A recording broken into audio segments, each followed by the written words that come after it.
Welcome, everybody. It's Allie Rittenhouse, and you are here for another episode of Just the Tip. Today, we are talking about how to host your next webinar. And I'm going to make it really quick and easy for you. This is a quickie tip.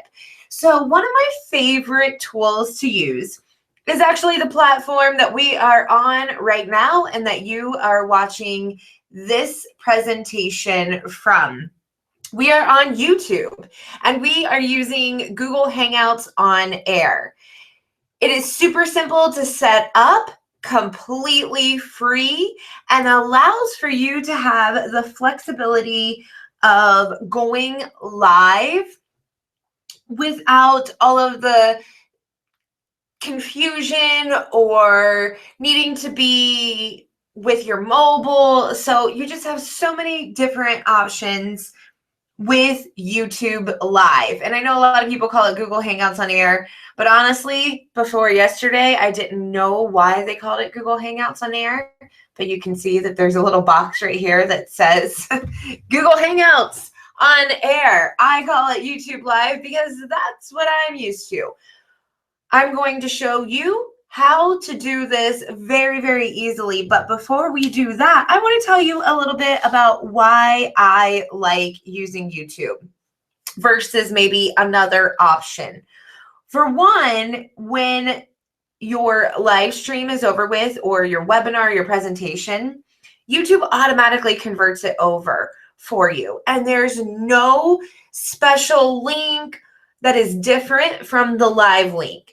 So if you have a URL to your live stream or you've embedded it into a page and somebody missed the live presentation, as long as they come and catch the recording or go to that page, they'll be able to see the recording, no problem. So there's no extra work to do once you've already put it into your page. That's probably my favorite thing. The second favorite thing that I have is that you can use whatever camera, microphone, whatever option you have as long as it's plugged into your computer through the USB. So I use my Yeti microphone and my Logitech webcam for all of my presentations besides today where we're just casting the screen. Very simple.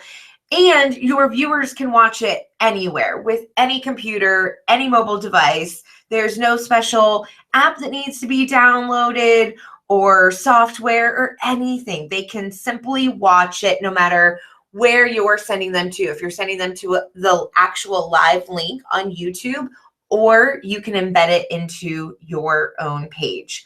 You don't have to have a third-party software yourself even to do the presentation, because a lot of people are using Facebook Live now because that's where their audience is, and that's great. But the problem is every time you go live, there is a little bit of tech overwhelm that has to happen. And if I'm a tech geek, and it gives me a little bit of overwhelm and anxiety before going live, then I can only imagine how it would do the same for you.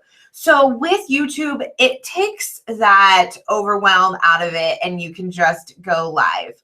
You set the date and you go. You just do it. So it's very, very simple.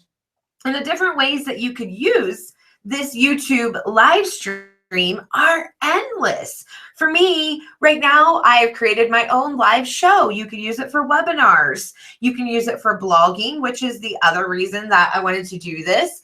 Editing takes a lot of time, where I can record this live, use it for the SEO benefits that YouTube has, embed it into my website to get even more, and I'm done. I don't have to worry about editing it.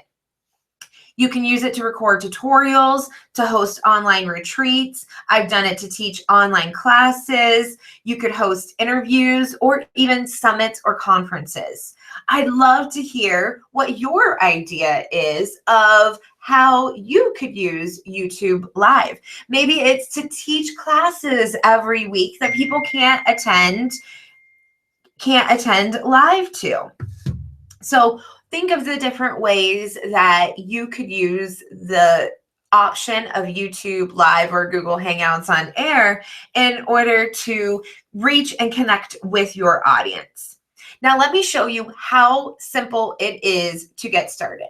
So I'm going to take you back. This is the page when you log into YouTube. This is what you're going to see.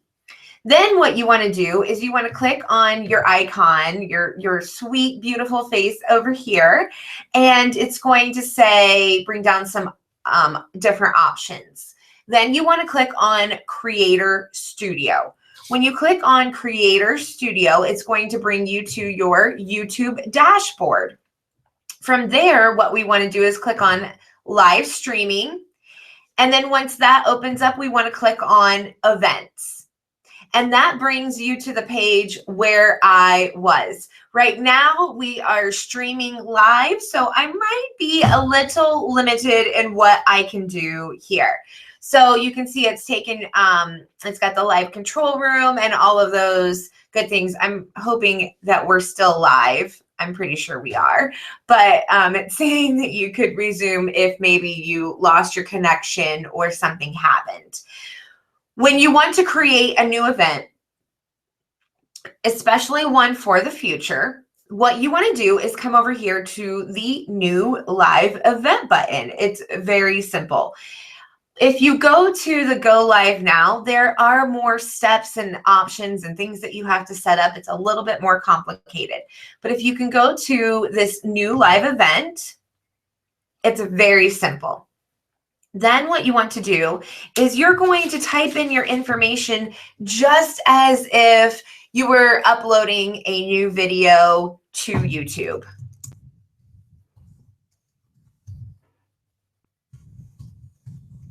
And then you want to set the time. So let's say we wanted to go live today and we want to do it at 2 p.m.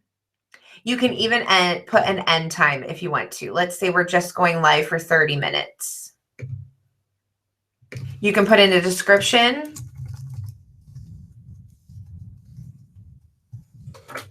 And then here is something that you want to keep in mind.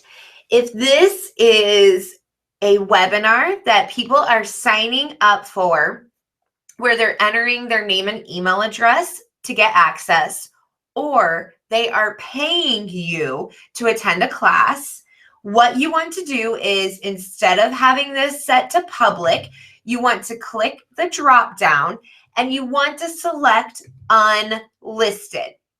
This will not send out a notification to all of your subscribers letting them know that you went live. It will not. So it's almost like a private event that only people can attend that you let them know about.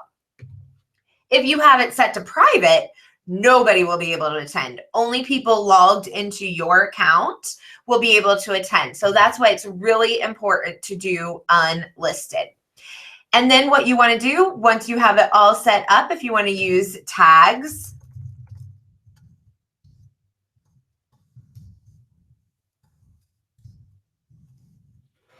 you can create your tags. Once you have that, then you're going to click Create Event, and that's going to set up your event for you.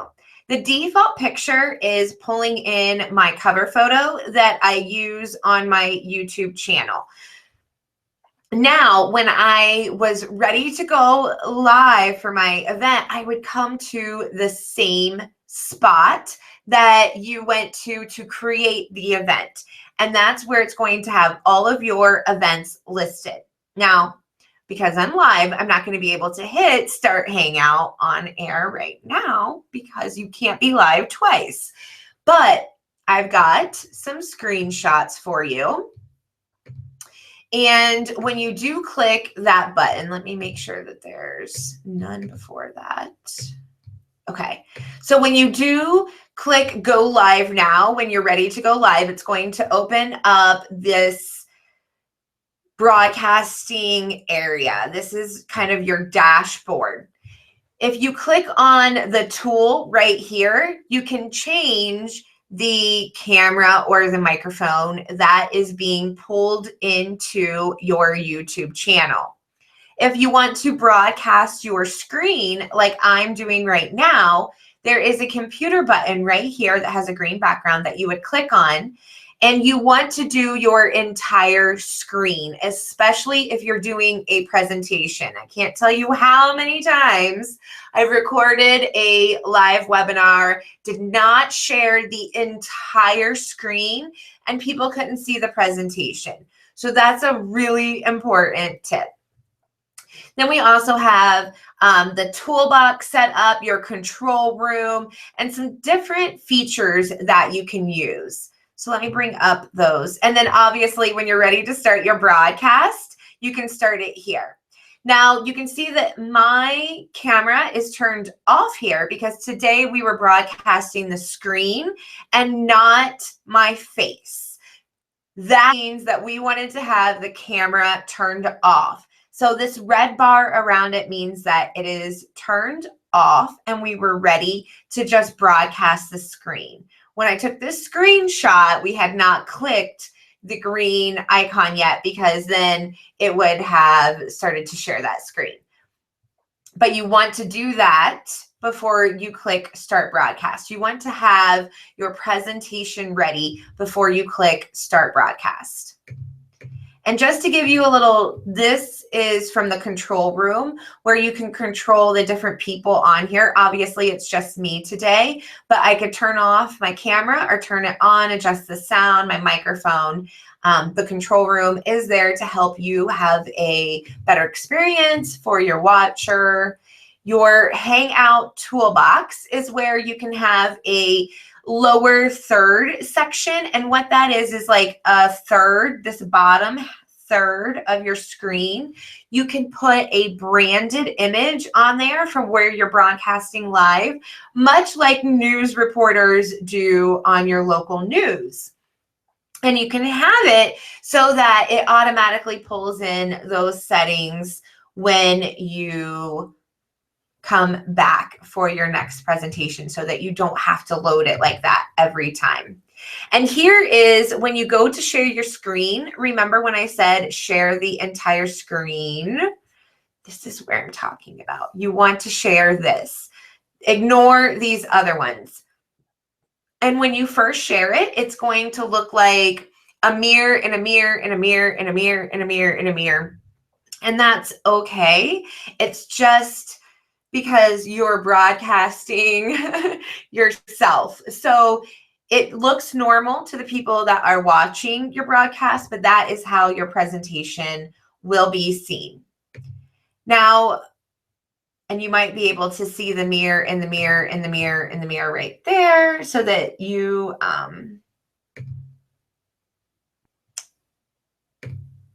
can see that. Okay, now another thing real quick that I want to show you before we hop off of here today is that you can embed these events into your blog, your website, a special landing page like I do. If you go to allierittenhouse.com/live, this is how you watch the event. So you can embed it straight into a page. And I'm going to show you how to do it in a blog post. Why might you want to do it in a blog post? Well, let's say today's event. We're going to turn it into a blog about how to host your next webinar. So the blog post is going to have the text information about using YouTube Live, all of the screenshots, how to do it, but we also want to put the video on there. Now, even though we're already live right now, just bear with me. We're using this as demonstration purposes.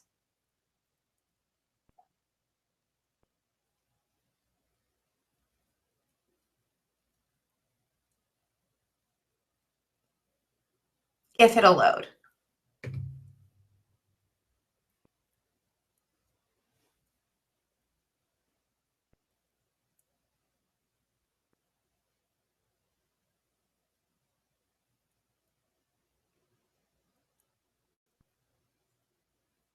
All right, it did.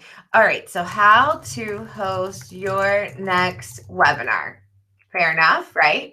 Okay, so what we want to do is there's a couple different ways that you can do this. We are going to click on Afternoon Delight, the Stop Challenge. This is next Mondays. Now you can see it's not live yet, but we can scroll down and click on share. And now we have a URL, or we can click on embed and embed it right into my website. We don't want to show suggested videos after it's finished. We want it to be 640 by 360, so that's ready. Now we can grab this code just like you would any video that you've uploaded to YouTube already. Now we want to click over to the text side so that we can paste it right in. And then if you click back to visual, you can see that it's there. That's one way of doing it. And from there, we could resize it or, change it however. Now, if we save draft and preview,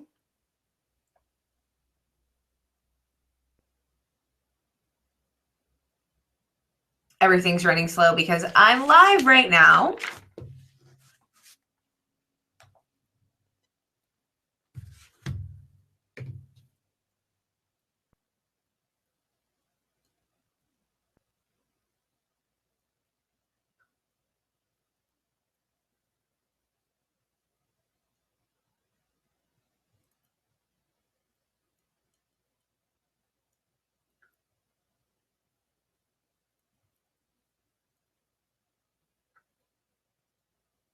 There we go.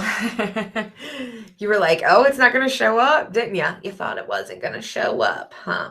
But there it is. Okay. So when it goes live 4 days, it would then automatically convert over right here. And I wouldn't have to do anything. I could have the blog post all ready to go live and send it all live at the same time. And look, it even says Allie Rittenhouse is streaming live right now. See how cool that is. That is why I like this better than Facebook Live right now. Now, don't get me wrong. Facebook Live is awesome because people are on Facebook. It sends them notifications and things like that. But hey, if your video is set to public and they've subscribed to your YouTube channel, it lets them know that you're going live as well. Just a different way of getting people to like or subscribe to another notification. This, for me, I can reuse it in so many different ways. I can have it unlisted after it is over with and repurpose it, even maybe in my membership site. Super easy, quick, and simple to use. Now, another way that you can embed it if you aren't as tech savvy and don't want to mess with code is you can click on Add Media, Insert from URL, and then what you want to do is you want to grab the URL,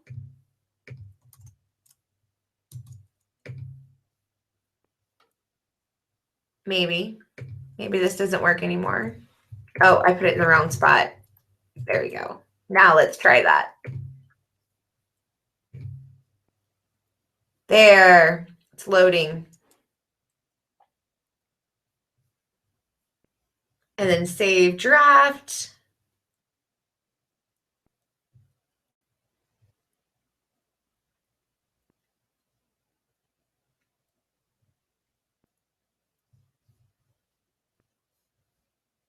Preview. And when it refreshes, you will see that it's a little bit different size. I'm not sure why one's a little bit more square than the other, but that is how you can use YouTube to host your next webinar. And what you can do is create your own private page that isn't on your blog, or you can use ClickFunnels like I do and very easily insert it into a page. And then when you go live, you're sending people to that page and it will be where they can watch your video. I hope that you enjoyed this episode of Just the Tip, where you learned how to use YouTube for many various reasons, but also how to use it to host your next webinar. Again, remember, you can either cast your face and then switch to desktop, or you can talk on camera the whole time, or you can broadcast your screen the entire time, just like we did today. If you have any questions, let me know. I'm happy to answer them. Thanks so much for watching. This is Allie Rittenhouse. Hope you have a great day.